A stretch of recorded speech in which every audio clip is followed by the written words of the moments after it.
What's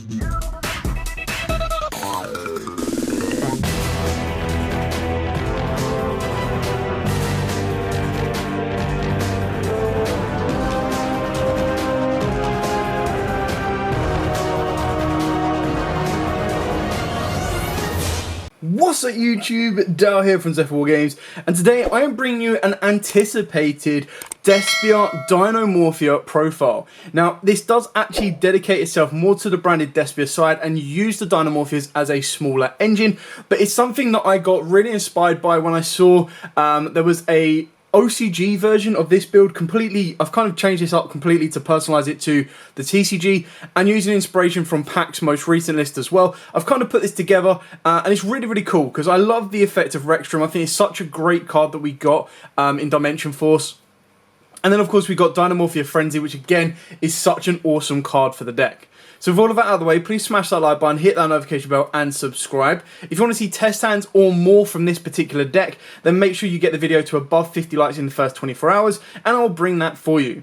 It is of course the Dimension Fusion pre-release week, so we will be able to go through that as well and all of the updated profiles that come with it. With all of that out of the way, ladies and gentlemen, let's dive headfirst into this Dinomorphia or branded Despia Morphia deck profile. So of course we start with a Luba of Jester. Now the first kind of question mark that I always had with this deck is I don't really want my Luba fighting with my Phyresia. So it kind of produces the same conundrum that you got in the Brave version, where your normal summon was fighting with the effect of obviously the Brave tokens itself.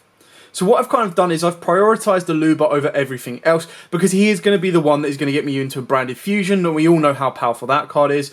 Branded in red, and of course the brand new card Branded Exile. We'll talk about that when we get to the traps.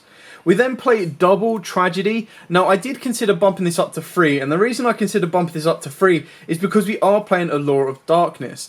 Now if Allure of Darkness is going to be our draw card within this deck, it helps you get you to your Albazes, it gets you to your Lubas, and the best thing about that is it will also trigger additional effects should you banish Tragedy or Merry Carrier off of them as well. We've then, of course, got the one Adlerbiton, and I've got the one Comedy. Arguably, this can be Dramaturge if you want it to. This is a 45-44 card deck, so it is something that I need to look into of what I want to cut and what I want to change, as it is still going through a demo phase of getting the best balance between the two. Then, of course, you've still got your 2 Fallen of Albaz. I'm not a particular fan of playing 3 Fallen of Albaz. I understand it, and I get where people are coming from with it, but ultimately, I feel that 2 is still enough. It kind of works the way you need to. You're shuffling it back consistently, recurring it. And again, because you're playing the Dinomorphias, you don't want this to be fighting for the normal summon spot. We've then got the one Fairy Tale Snow. Now, I'm not, again, completely set on this card. It's great because it's a really cool Book of Moon. I don't think it's as great in the mirror match. Yes, it can Book of Moon Aluba and everything like that, but you can still use them as face-down fusion materials. The one thing that this does excel at, which is better than some like the Light Hexil, is when you're playing Merry Carrier and Tragedy, this is a way of triggering both of these cards during your opponent's turn. So again, you just gain free advantage because the Tri-Brigade Merry Carrier will add Fallen of Albaz or a monster that lists it in its text. So that can then search you out a kit or a Albion. The kit I'll explain in a second as well, but with the Tragedy, that also gives you an Adlerbiton or it gives you an Aluba. 9 out of 10 though, what you're doing with the Tragedy is you're activating Branded in red, targeting the Tragedy, add it back to the hand, trigger the effect, and off you go. So now I've got the one kit instead of the third Merry Carrier. You can play 3 Merry Carrier if you want to. The Albion, again, in this one is really kind of cool because it does have the ability to Foolish Burial, and again, I am using Branded Sword. This will then allow you to recycle. So basically, you can banish this card from the graveyard to target one banished monster that is Fallen of Albaz or mentions it in its text. So again, that's where Allure of Darkness isn't that bad, because you can allure any of these cards and then use Albion to send this, and this will banish itself to recycle them. So you can recycle your Merry Carrier, which of course is a hand trap. The reason we've got the one kit, again, is because it lets you recycle stuff from the graveyard. So it's all about resource management with this deck. Keep in mind as well that with the Dinomorphias, you are going to be burning through your life points quicker than you know how. But that's kind of a position you want to be in, because once you get to that position where you're burning through your life points, you're then able to pretty much protect your board. Now, the way this works in the best case scenarios is by activating Dinomorphia Frenzy, straight away you're halving your life points to 4,000 life points if you haven't taken any damage already. Rexstrom will then give you the ability to half that down to 2,000 life points, and straight away that means all of your opponent's monsters that have 2,000 or more attack effects are negated. So then everything less than that, that's when you can start using Alubas, that's when you can start using your Merry Carriers, your Ash Blossoms, everything like that to protect from there on. Speaking of which, we are playing triple Ash Blossom. I feel that you still need this card. Depending on what your local matchup is, this can then be interchanged to a more effective hand trap against the current deck or what you are facing at your local environment. To me, because I play a couple of road decks, there's also obviously the mirror match. Ash is actually really, really good, and that can kind of give you a nice edge. The other good thing about playing the Dinomorphia version of this deck as well is that cross out becomes less effective. And what I mean by that is, yes, you can cross out, you can Ash my Branded Fusion, but then the Dinomorphias are going to step in. That's when the Dinomorphias is going to be something that your opponent's not going to have. And like I said, the Dinomorphias are a 1-card combo that will get you all the way to a Rexstrom, which is basically a walking, talking, 3k beating floodgate, which is really cool. I'm then still playing the Fusion Destiny package, and I'll show you this before I show you the Dinomorphias. The reason I've got this is, again, keeping in mind that Dinomorphias will lose to a Ash, Fusion Destiny will lose to an Ash, but so will Branded Fusion. But I've then got 3 1-card power plays that basically say to my opponent, if you stop this one, I'm going to go for this one. Now, the only one that they all share a general loss to is, of course, Dimension Barrier. But the best thing about that is the Dinomorphias can trigger during your opponent's turn, and so can Branded in red. So you're balancing out the ability to Fusion Summon during your opponent's turn and Fusion Summon during your turn, so that there's not really one single card in the game that can really stop you. Even Super Poly can be really annoying and can clear your board, but that's the one big danger, is if they do Super Poly you, because Rexstrom is a dark as well, if it was an Earth it would have made life so much better, but that wouldn't fit the Dinomorphia kind of archetype itself. It's still really, really cool, and it still has some really nice synergy with the deck, and that's where you kind of need to protect your board where at all possible with Fairy Tail Snow as well. So onto the Dinomorphias themselves before I get onto the rest of the spells and traps. It's very straightforward on this one. We've got 2 Frisia and triple Dinomorphia Frenzy. I still need to pick up my 3rd copy. I got 2 at Sneak, which is really cool. So Frisia is, if it is normal or special, you get to set a Dinomorphia trap directly from your deck. So this is basically a 5th copy of Frenzy. But you get to special summon a Dinomorphia monster from the extra deck using only 1 monster from your deck and 1 monster from your extra deck as fusion materials. When your opponent activates a card or effect while your life points are 2,000 or less, you can banish this card from the graveyard. You take no effect damage from your opponent's card effects this turn. I mean, like, that effect's a little less relevant, not always going to come up, but it sometimes can do. You can play free Frisia if you want, because this specifically needs these to be in the deck, but that's where Kit comes in, because Kit can then put this back to the deck, because it's a card that you don't really want in your hand, unless you don't have access to an Aluba, or you have access to an Aluba via a special summon. Then, of course, you can normal summon it, set the Frenzy, and go from there. So that's it for the Dinomorphia's very, very small package, and that's kind of like the best thing about it is, in theory, that is just your chain engine, so it depends on which route you want to go. Moving on to spells, triple Allure of Darkness. So obviously Allure of Darkness, you've got plenty of targets. There's some that will give you more advantage than the others, and they're the ones you want to aim for. Triple Branded Opening, again, you'll get additional effects if you're sending Tragedy, but it is basically a protection for all fusion monsters, so it will protect your Rexstrom as well, and of course it will let you get yourself an Aluba, which will lead you into Branded Fusion. Pretty straightforward and simple on that one. We've then got 2 Branded in red, and I'm going to show you this one now, the Branded Exile, because this is basically a trap version of the Branded in red, so it lets you play through stuff like Anti-Spell. It also gives you a really cool effect to banish monsters from either field. So you target a Despia monster or level 8 or higher fusion monster in your graveyard. Again, you can bring back the Rexstrom. Special summon it, then you can apply the following effect. Fusion summon 1 level 8 or higher fusion monster from your extra deck by banishing fusion materials listed on it from either field. Now obviously the best thing about that is during the mirror match you can just banish their field. So you get back a fusion monster and then you use their field as fusion material. Keeping that in mind as well is if they got 2 monsters on the board, you can Branded Exile, bring back one of your monsters, and then fuse to go into your Guardian Chimera. So you can kind of see where this has really nice synergy with the deck. The issue with it is the fact that it is a trap. But that's where Albion comes into play, because Albion can then set this during your turn if you activate a Mirror Jade that turn and kind of go from there. The other downside as well of this is that it needs to be banishing the fusion materials listed on it from the field. Yes, it will trigger Drama and Adlerbyton, but the Branded in red will actually let you use your hand as well. So again, it's getting that balance between the two in order to get you exactly where you need to go. I've then got double Super Poly. This, again, is kind of a questionable card, and what I mean by that is it all comes down to specific matchups. So if you're not playing a lot of mirrors, it can be very, very dead. If you are playing a lot of mirrors, this is your win con card. Like, there are so many times that I've been watching mirrors at my locals and everything like this, and this is the game changer. This is the card that wins it. I've seen people that main this card, I've seen people that side this card. Me, personally, I'm maining it for the pure fact that it just gives me an instant win con. If my opponent is playing darks or lights, I've got a way to out their board. If my opponent is playing a mirror match, I've got a way to open their board. It's really, really cool, and I really like it. The one Despia Theatre of the branded, again, I think that this was a card that was underrated at the start, but in the mirror matches, it's crazy good. Even in the generic games, it's also crazy good, because a lot of people forget what this card can do. So during the main phase, you get to fusion summon a level 8 or higher fusion monster from your extra deck using monsters from your hand or field as material. You could go into other Dinomorphia cards if you were to open up the Freesia and already have a Rextrum on the board, but it's rare that you're going to go that route with this card.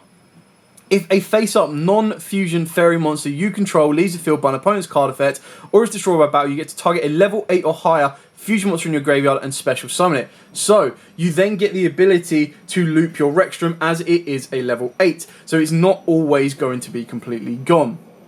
That is the best thing about it. And keeping in mind as well that Aluba can cycle itself back from the graveyard, giving you always that ability to put a monster in defense in your opponent's like, well, do I destroy it and give you a level 8 fusion, or do I just leave it alone?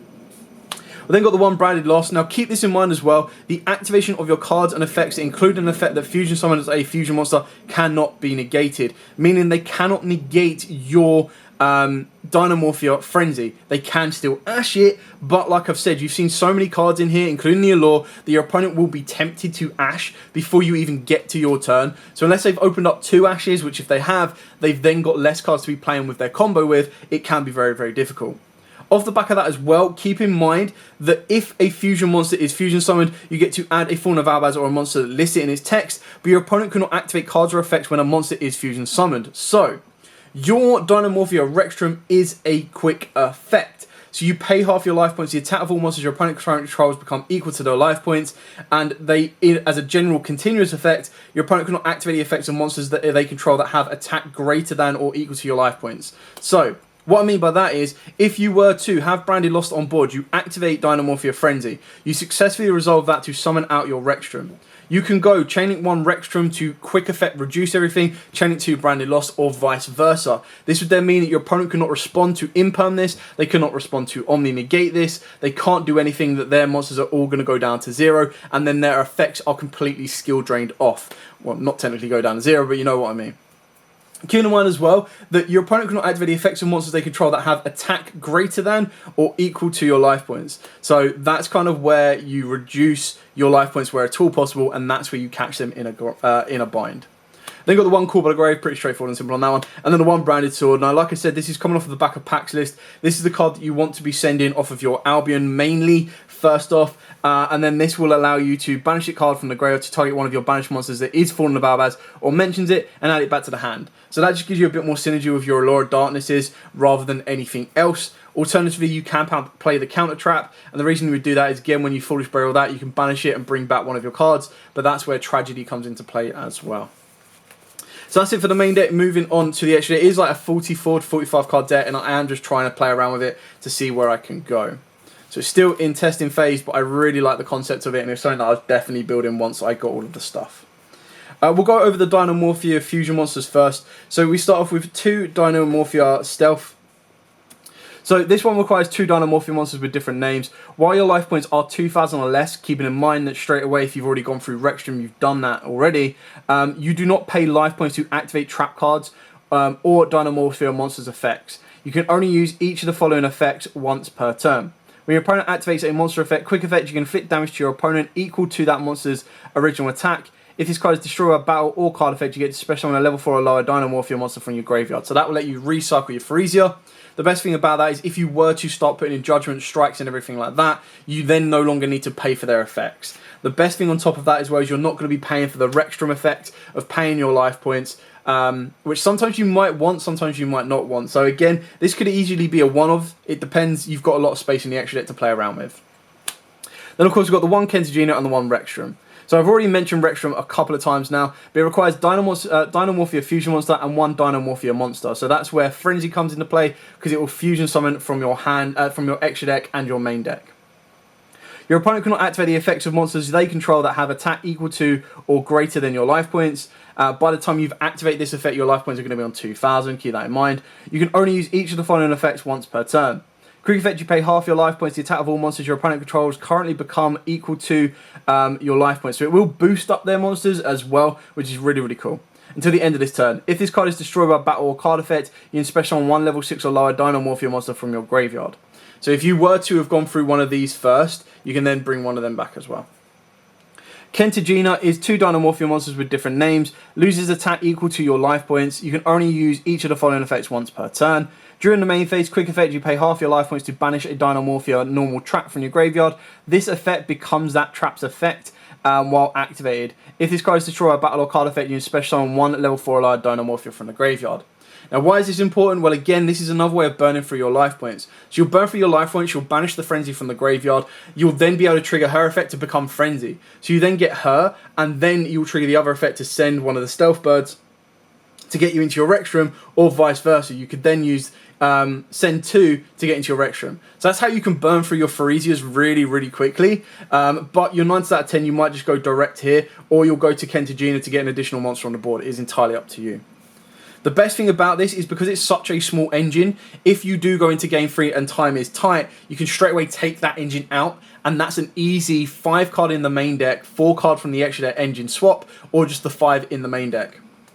Moving on to the more generic Despias and brandeds. So for the Despias, of course, you've got the 2 Masquerade Dragons. You know, you need to try and, if you're burning yourself out, you need to have an ability to burn your opponent down. The 1 Despian Proskillion, I love this card, so good. Yes, it is very specific, but if you're going to be facing a lot of matchups, this is a game winner straight up. And then, of course, the Quintarius. So the Quintarius is really, really cool as well. Keep in mind that you've got to be very careful about putting these 2 together, because if you put your opponent's monsters to 0, if your life points are not 0, they'll be able to activate their effects, so keep that in mind. For the Super Poly target, of course, Drax Depelio, and then all of your other cards as well. And then the 1 DPE, because you're playing the Fusion Destiny package, the 1 Guardian Chimera, and then for the branded, or like the Fawn of Albaz monsters, the 1 Mirror Jade, the 1 Lubellion, and the 2 Albion. Now, there are ways of looping stuff. You can put Sprint in here as well, in place of a second Albion. It's entirely up to you, but the idea is that you're going to use Mirror Jade during your turn to banish an Albion, set yourself your branded exile. Then during your opponent's turn, what you can do is you'll activate Mirror Jade again once you've refreshed it and brought it back to the board, and then you would send an Albion during your turn, and that will then trigger to give you a branded fusion or a branded in red. Now, as you can see, one card that is missing from here is the brand new Alba Lentus, the Abyss Dragon. Now, I wanted to talk about its exclusion from this particular list, and the reason is as thus. So it requires Fallen of Albaz plus 1 or more dragon monsters. Cannot be used as fusion material and must be either fusion summoned or special summoned by sending the above cards from any monster zone to the graveyard. This card can attack a number of times each battle phase up to the number of materials used for it. Once per turn during the end phase, if this card is in the graveyard because it was sent there this turn, you get to add 1 poly normal spell or fusion normal spell from your deck to the hand. Now that is great because in theory what you could do is you can Mirror Jade send this during your opponent's turn, and this will then give you the ability to search you out your Fusion Destiny. The reason it is bad is because if I'm gonna do that, I probably want to send Albion to give me the branded in red. So it's kind of a catch-22 that if you wanted to, you'd replace an Albion for an Alba, but then I still feel that Albion on board effect is still going to be very relevant as well. So that's when you'll probably go, okay, well, I'll cut this one for that one, which you can easily do as well. It comes down to your personal preference. The fact that it can fusion summon and pretty much take away a dragon board is really, really cool. The issue is, unless you've got the ability to quick effect summon out an Albaz from the deck, which you won't do unless you play the Ecclesia, or you're going to go Albaz Turbo to end up using this card as powerful as you possibly can. It's rare that you're going to use its on-board effect to fusion summon with everything, and that can be kind of difficult. You've then also got to keep in mind that its send to grave effect is great, but unless you're playing the Fusion Destiny package and unless you desperately want to get to it, it's not going to be that great. Like, if I've opened up Fusion Destiny or got to Fusion Destiny and activated it, then, you know, this is going to be dead. Like, I'm then going to want to go for the Albion for a branded in red, branded exile, or branded fusion, rather than trying to send this for a Fusion Destiny.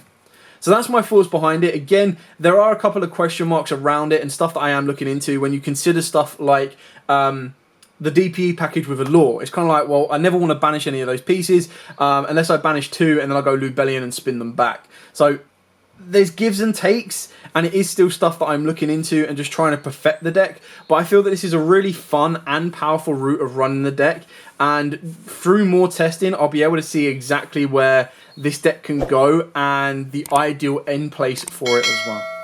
Anyway, I hope this has given you a couple of ideas on your own particular version of this deck if you are looking to be playing this build. I definitely like it. I think it's something a little bit more unique, a little bit different. And I like the idea of the Dinomorphias. I like the idea of Branded and Despias. So I'm just trying to spice it up, change it up a little bit as well, so it's not just same, but a little bit different. It still actually has reasoning and synergy behind the way it plays. Anyway, thank you so much for watching. Don't forget to like, comment, subscribe, share. Till next time, guys, as absolutely always, stay safe. And of course, happy dueling.